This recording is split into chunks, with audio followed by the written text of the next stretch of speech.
Still here with Sirius Talis Moon, and this is Moon Day, Moon Hour. The moon is in Capricorn, so I don't get my Jupiter talisman out.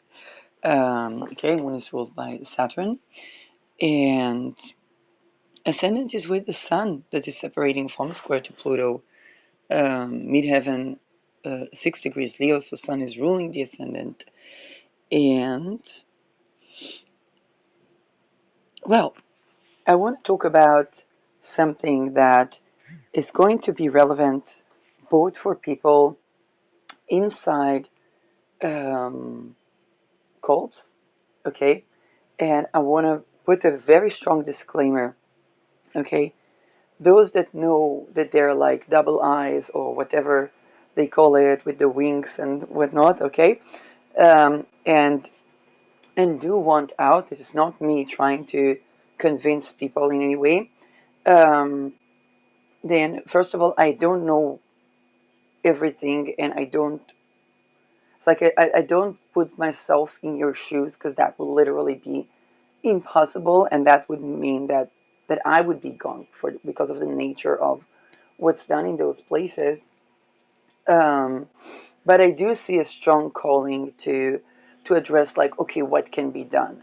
Um, I can only say from my perspective, which is probably going to be looking like Swiss cheese solutions, but this is kind of like what are the points of interferences that I can find that helped me navigating with you folks. Okay?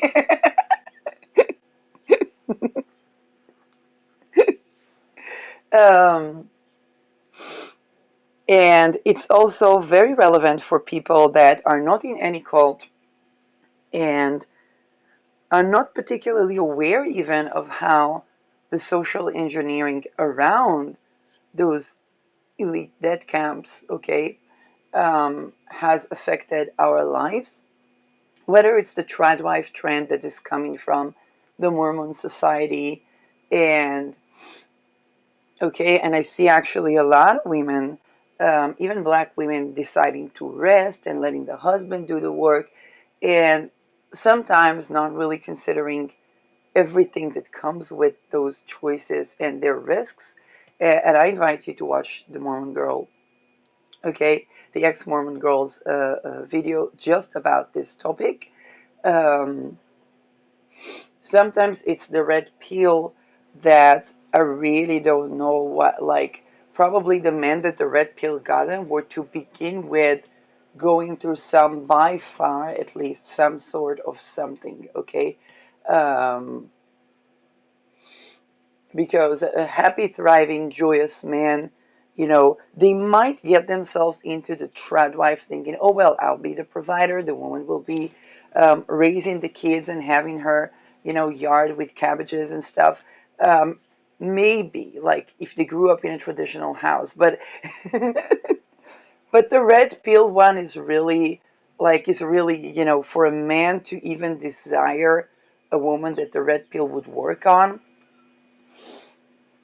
It's really, and it's as old as, I don't know. I mean, even Feynman, when he lost his first wife when he was young, he was going after this cult-like advices with women, and he pretended to be a student, and he said, if it works, then I lose respect for that woman, then I stop that. Well, his friends tell a bit of a different story, um, but that has to do with really, really traumatic, after the wasn't after, it was during the world wars.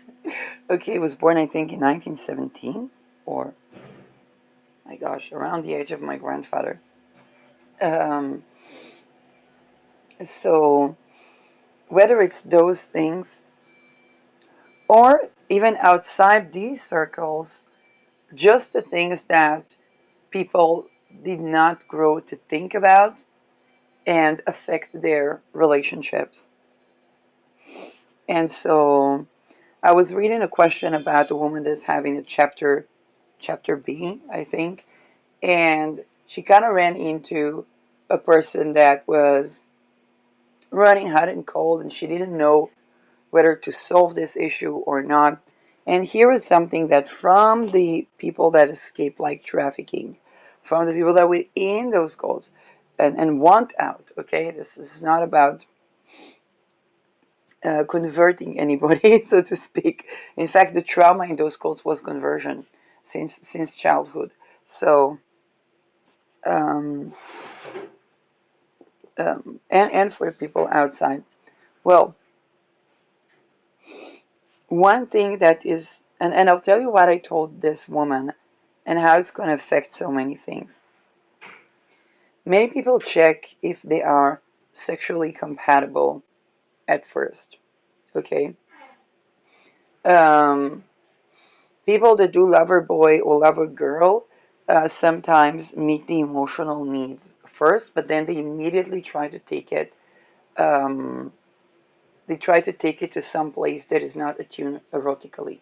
So what is needed is both erotical attunement and meeting the emotional needs.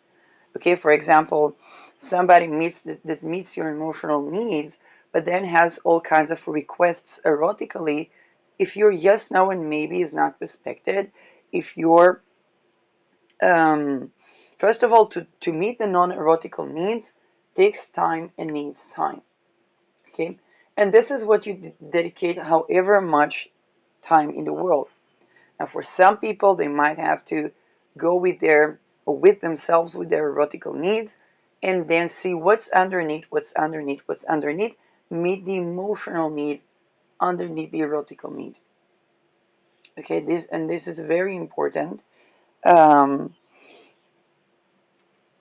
and this is where any safe, sane relation is going to honor your sovereignty, your freedom, your safety consistently. Okay, consistently. It's not going to parentify you. Okay, and this is where a lot of people um, that that don't have that connection can sometimes tend to parentify themselves even unconsciously.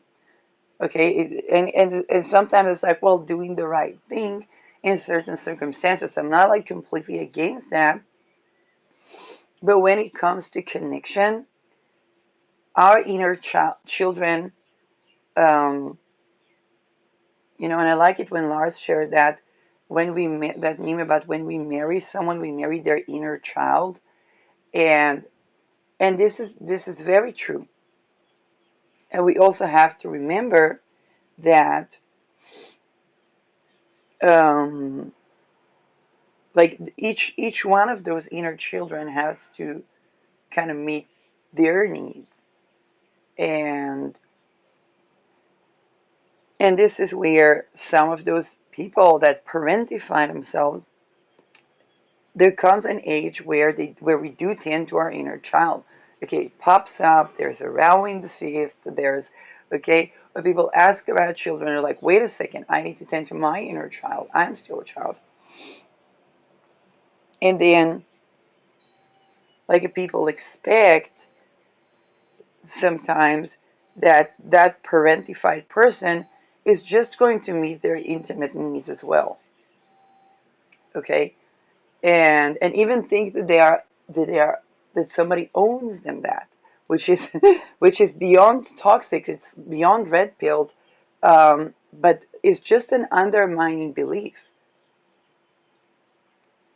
And it's not what will bring erotic emotional satisfaction in a relationship. Okay, and at that stage they're running into a child that sees them as an adult sex offender even if they are younger. Okay, and this is this is very important, and by the way, it's very true. Okay, so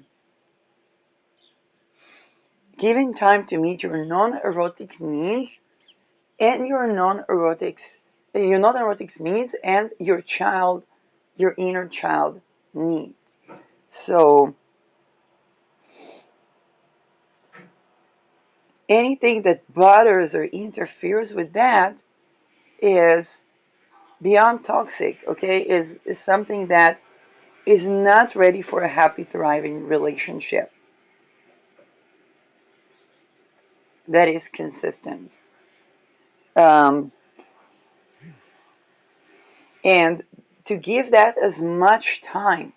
So for people that are like dating and they're going through the stage of meeting their child inner needs, one thing is probably not to date before that stage. And that stage can be, I'm 41, okay?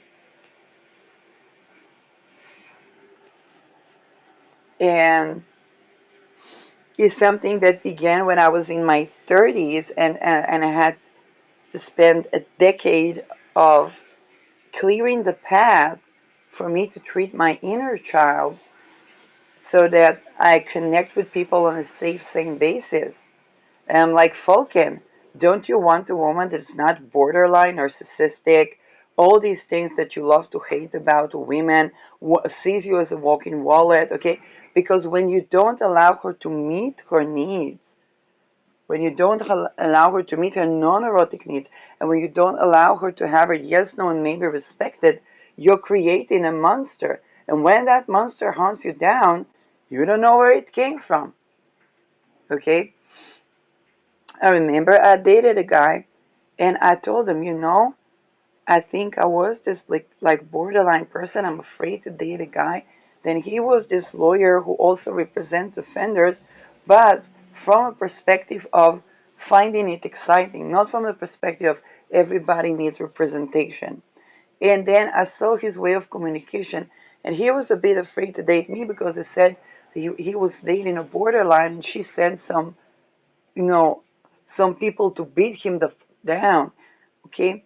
Then I saw his path of communication, trying to control the conversation, gaslighting, trying to throw confusion. I had to cut the connection. And for me, that was a closure because several years before that, I didn't recognize that. I went nearly full blown deed because I was not coming from the background where I was a writer that avoided conversation with people because people were not peopling. And I didn't blame people. I was just like going into my own. So I had not I didn't have the social acumen. So that thing worked on me, and I had to climb from up there. And then I saw the way of communication that reminded me the way of communication of that previous person, and I'm like, that's not a happy, safe, sane way to communicate in relationships.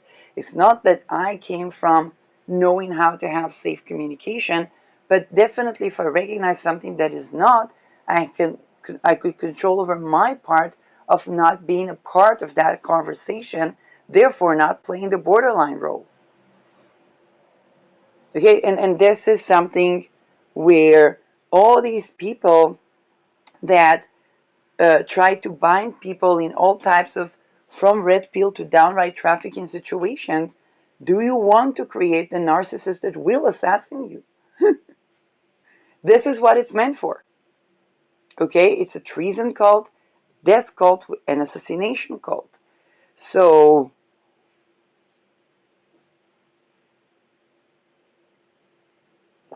the red pill is grooming men to be traffickers,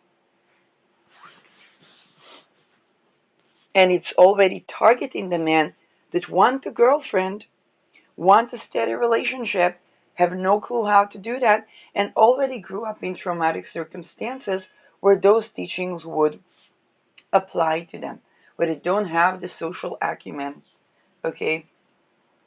I grew up with women that thought that if a man is not fucked up, he's not interesting. That's and again, it's not about judgment. Everybody has their own path in life. But I knew that I want for my life something that is, actually happy, thriving, joyous, safe, and sane to be in.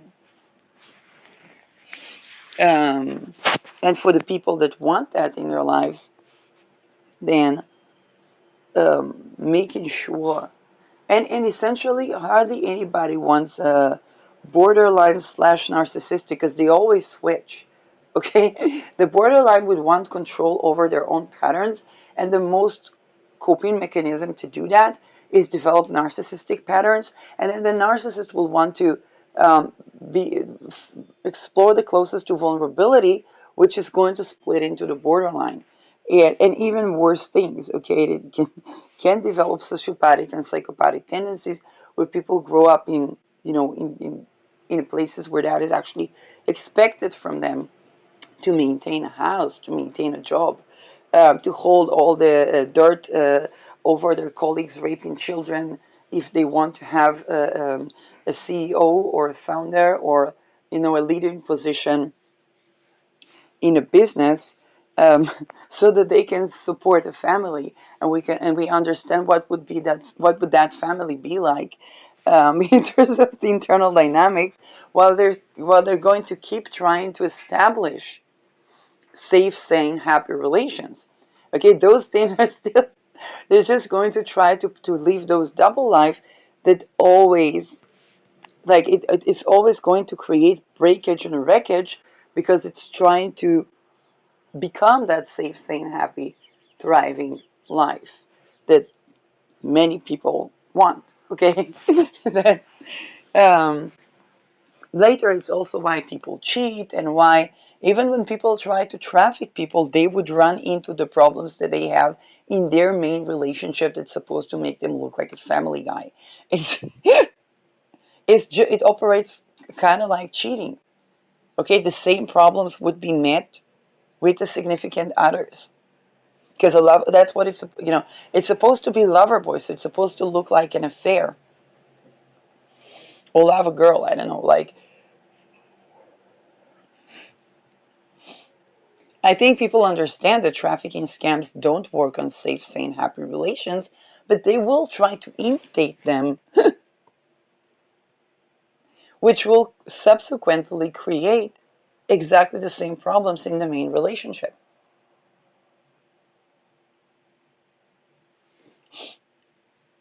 Okay? So,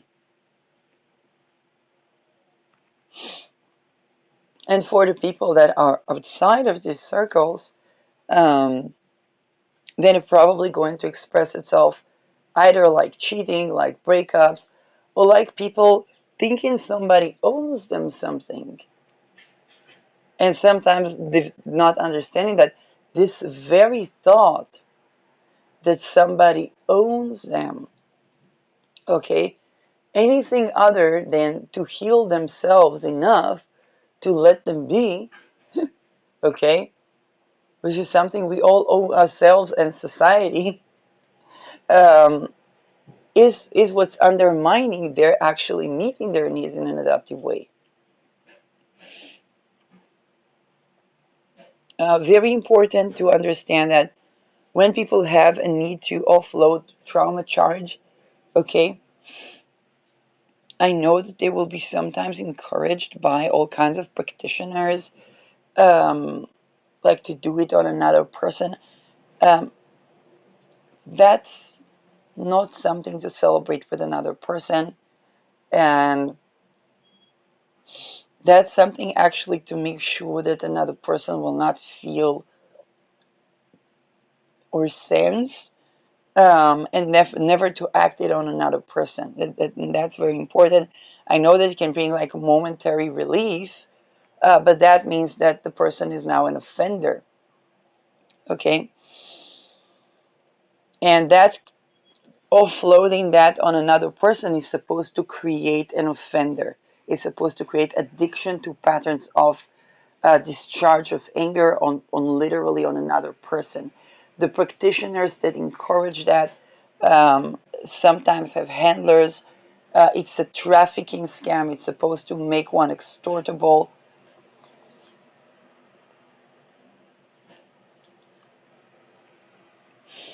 Um, okay, it is not something to off charge on another person. Um, it's meant for self defense, not for being perpetrator. Um, and the only simulation would be not with the person, but to off charge it on either the very offender, but without them feeling it if the offender is no longer offender. For those that are in death cults, they know what I'm talking about. Okay, the people that got out to be ritual abuse survivor, they have raped people within the cult. So like we don't want to get them back into the cult by off charging it on them in a way that they can feel that. But you can definitely do that on an active offender.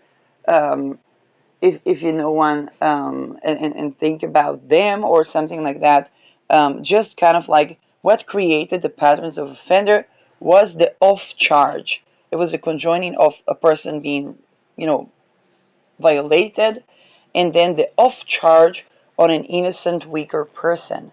Okay, a person that doesn't have the means to defend themselves. That is what we need to change if we want to, okay, it's basically to create a situation, not to create a situation, but to direct the off charge to the one that violated them, or an approximate. It is an active violator of people that are in helpless positions, um, and create that off charge that uh, pushes the energy towards accountability and prevention of perpetuation of evil, and then not to have that relief over an innocent person, because that creates a cycle of shame that fuels addictions to be a perpetrator. Now, for those people that have already done that, okay, it's about changing that trajectory.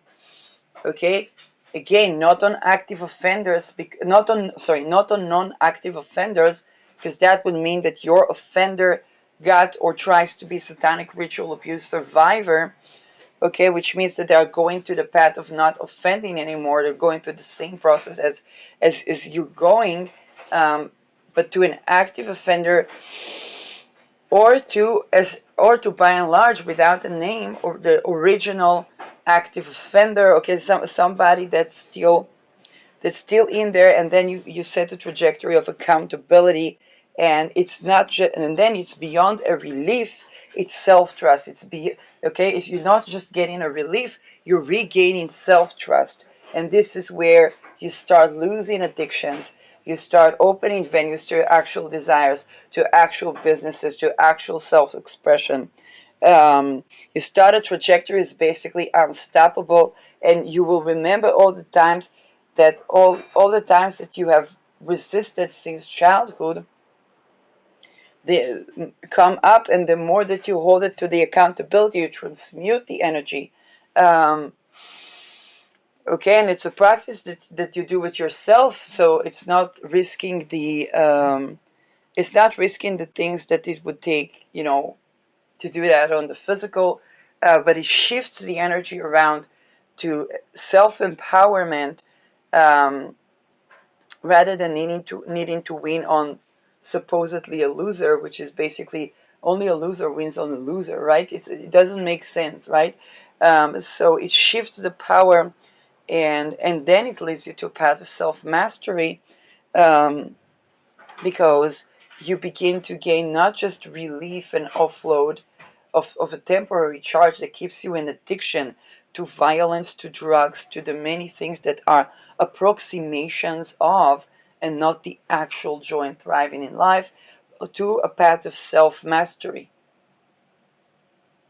Okay, now for some of you, it's maybe that you already did that or whatnot. Like, okay, this meet that if that resonates. If it doesn't, then that's what I have to say. Um, More than that, well, um, going back to the people that are not dealing with the last part of that, um, again, make sure um, that you have the time to take care of your inner child or whatnot. This will be the backbone of the relationship, because That's basically what what you're relating to. Okay, when you talk about the ability to be vulnerable, there's all these things are stemming from the child self. All the adult supposed fears or traumas or vulnerabilities are stemming from the child self. And also when it comes to sensual and sexual compatibility, the fantasies that are found in trauma can make one both susceptible to being addicted to either porn, toxic relationships, um, okay, and this is where or toxic environments, okay, where people don't discern things, even even in like communities where people call happy, safe, sane connection vanilla, okay, and they don't mean it is like, oh, there's this taste in ice cream and that taste in ice cream and none is less good than the other. They mean it in a deprecating form. This is already a residue of, even if they do it safe, sane, and consensual, it's already a residue of the cult like interactions. Okay, if safe, sane, if how should I say it, if having what they call, if vanilla is considered less than, then that basically is already a residue of very, very deep and dark things that originate in ritual abuse of children. Okay? Because they're meant to make you think that your erotic self, okay, in whichever consensual, safe, sane way that it wants to express itself, is wrong. Now, I know that some people that went through those things, their erotic self doesn't want to express themselves in the beginning in safe, sane ways, okay, which is a part of the facet of the trauma.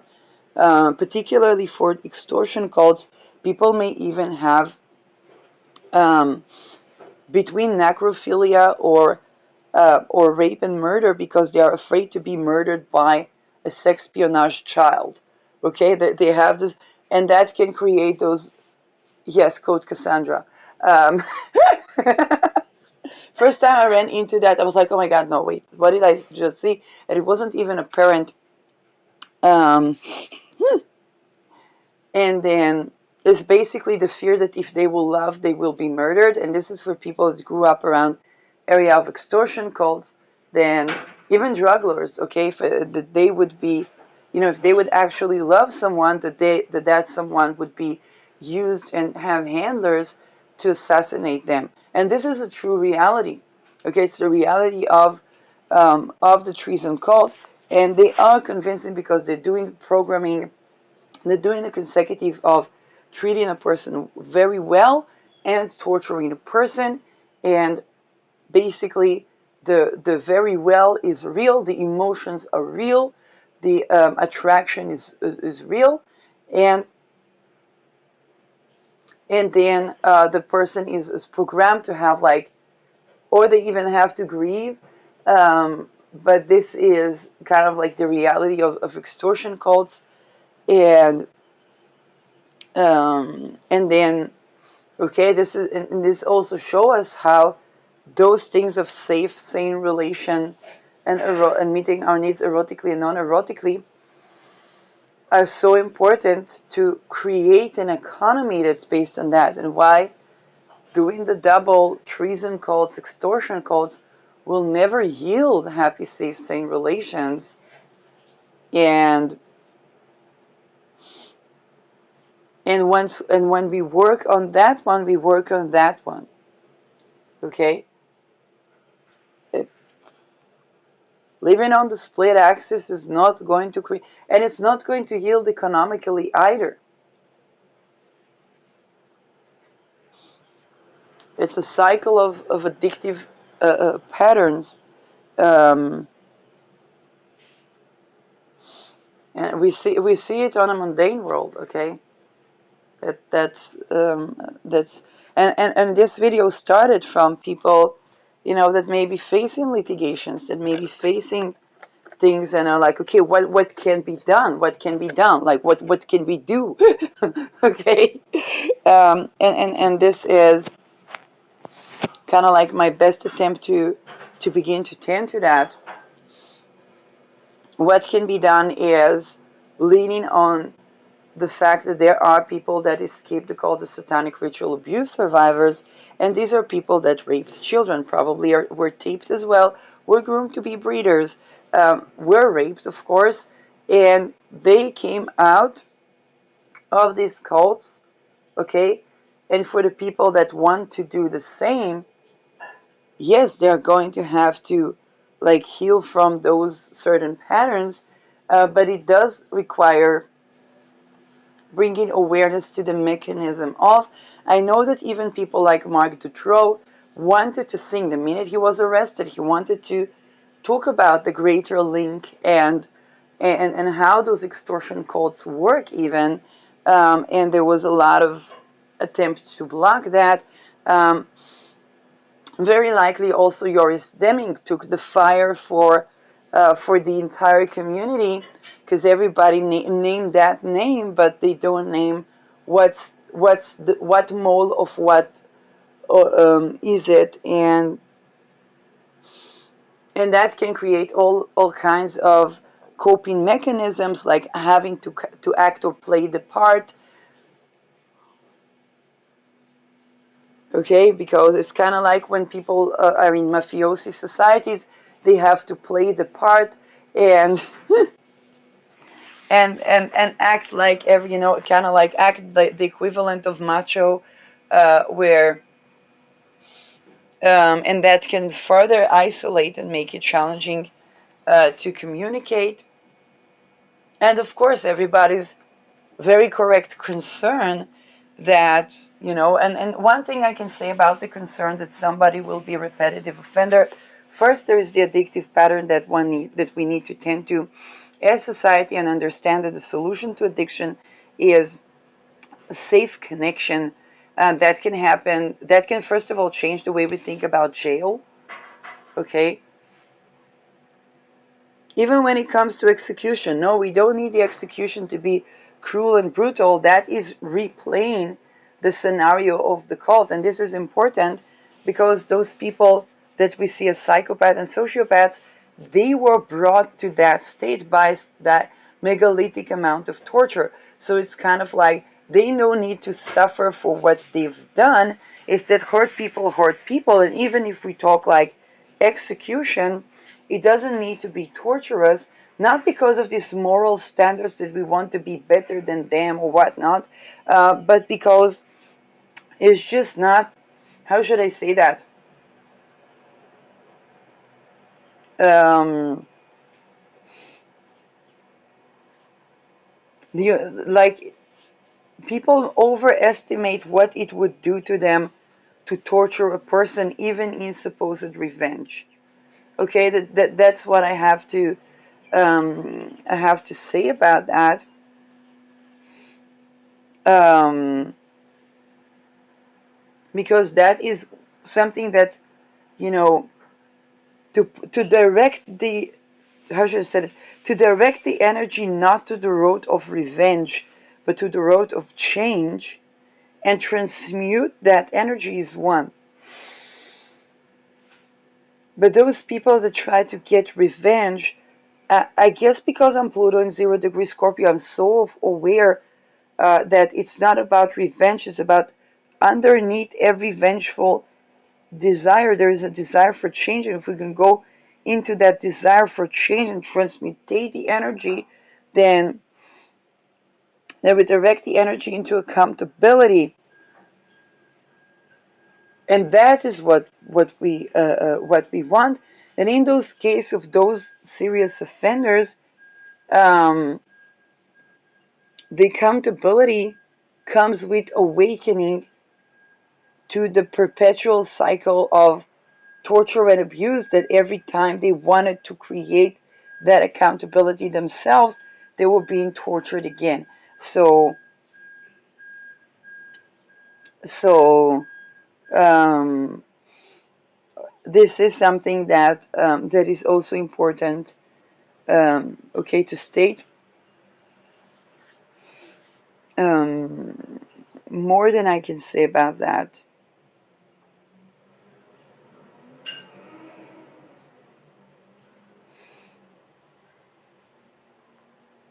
There are many things that are beginning to address that as a society. And definitely, I talked about jails. This is also important to how we see like hospitals.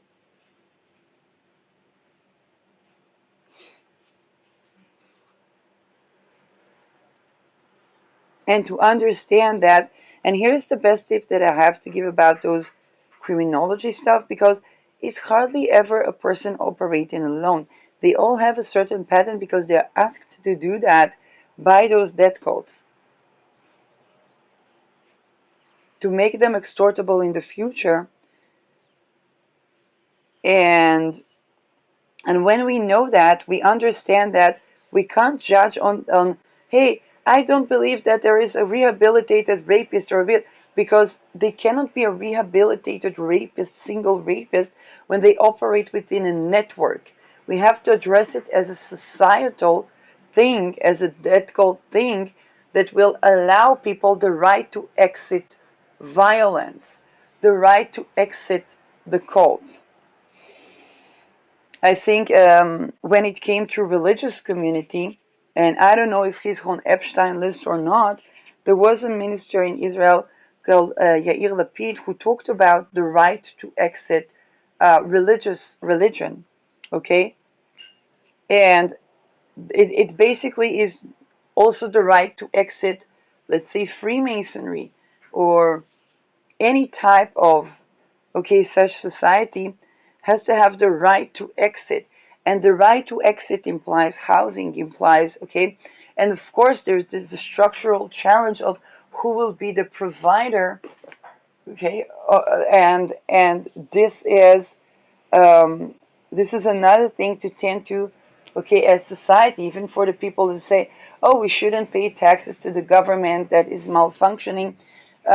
Fine, we all how do we house the people? How do we adjust the workplace to be workplace and not slavery? We have to sort the wheat from the muck when it comes to literally everything that we've been taught and every policy and how we enact it, because it's an all-encompassing thing. Like really, the entire world needs to change into a world that has a place for love and enables love. And the countless teachings um, that are emerging and are adaptable regarding that, um,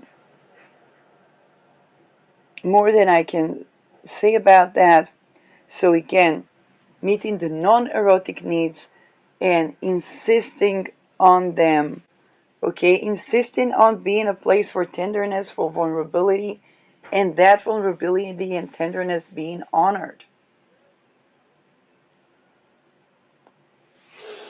within oneself.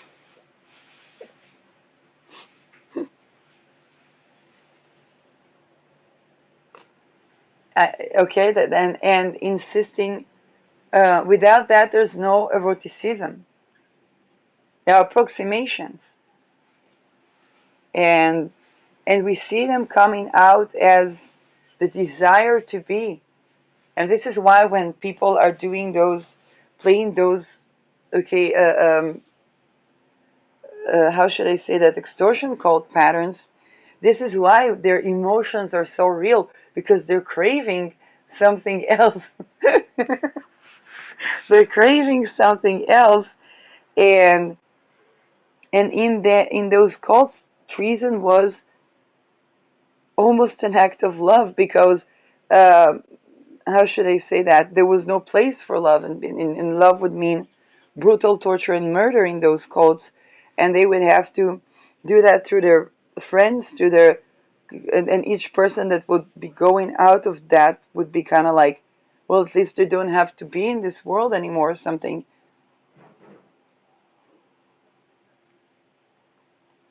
which of course could not be expressed. Okay, I'm not saying that everybody had that psychology, um, but a lot of people did. Um,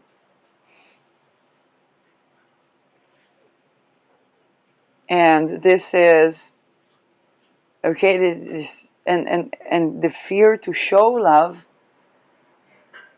okay, because of what it entails, because showing love would almost be treason. It's basically turning everything upside down of what, okay, of what the world is or should be. Um, yes, it's Holocaust timelines is what I have to say. And to take the Holocaust timelines away is something that needs to be addressed as a society. And I know that it's beyond challenging, but I also know that the walls of the ghetto or the prison cell experiment, the prison cell being gebroken, only happens by masses of people breaking the prison cell patterns, but also breaking the patterns that existed within that prison. It's one leads to another, and um, and knowing that those patterns, they have nothing to offer. So the people that actually within those extortion cults, they know that it leads to nothing to offer. Like they got that one right.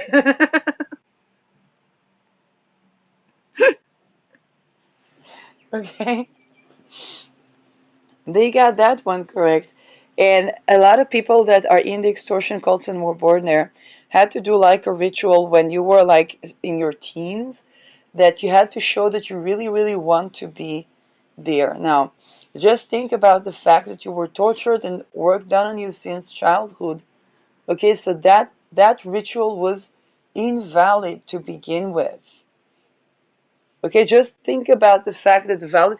What is consent? It's not the scale, the odd scales. What is the actual right scales?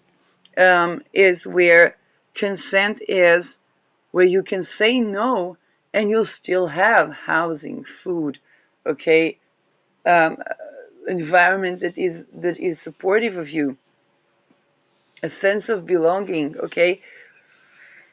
That is consent. And swindling on that creates a situation where neither consenting nor not consenting is valid. So just okay, just think about that, because I know that those, because there were a lot of torture, and there was a lot of programming adjacent to that torture. It played on making a teenager believe that they were making a conscious decision that they will have accountability for. This is exactly what they were setting the guillotines up at that stage for the adult person to be held in the extortion cults.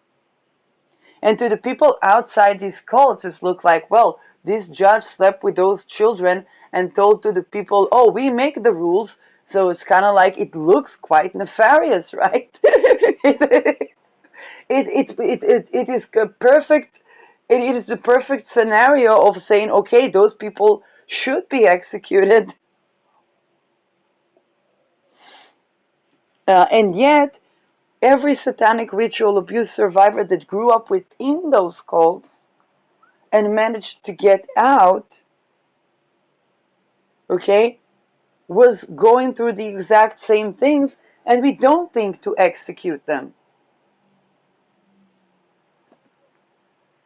One is talking against the cult, curating from the patterns of being pedophile, sadistic pedophile, okay? So the things we thought are impossible are very possible, and and they're constantly combating the attempts to bring them back into the cult. So just to talk about these things, opens venues that people didn't think that they have, because they're like, but I wanted that very bad.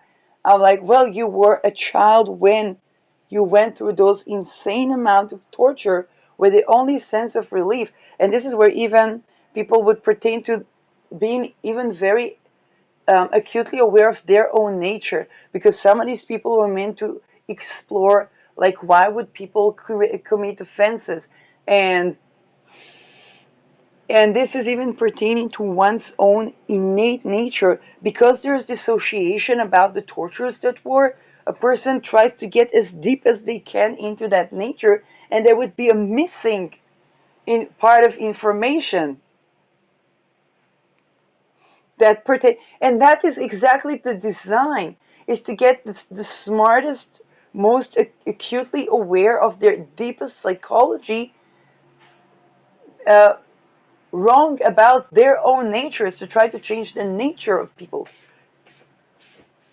and call it a master race, which is basically a slave race to be set up for execution, and convinced both the people themselves and the entire world that in an upright world they should be executed, without tending to the division of worlds that was so cautiously and tenderly maintained. Because when I grew up in high school, we were shown the movie The Wave so that we wouldn't become like. Whereas other people lived the wave, but with a lot of torture. And every single thing of the light was twisted and turned to make it a bait to something.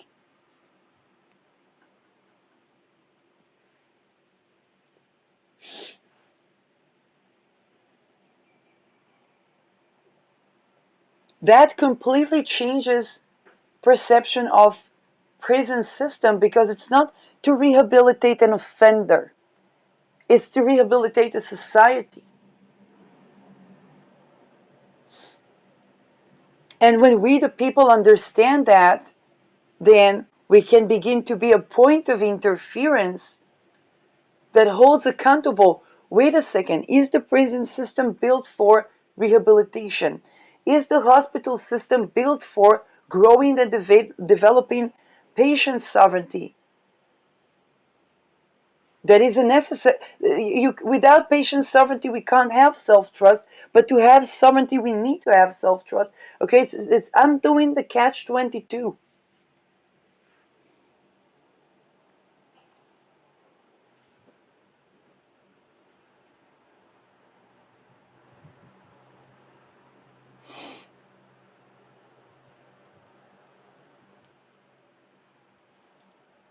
And I know that this amount of courage that I have to speak about that, and some of you know what I've been gone through, and some of you are the ones that had put me through that. And um, I know that this courage is not just stemming from my own soul's courage, but the courage of the souls that of the people both outside of those circles and inside of those circles, wanting to have that breaking free of the walls of the ghetto, both the conscious one, the unconscious one, the energetic one, and the spirit and the physical one.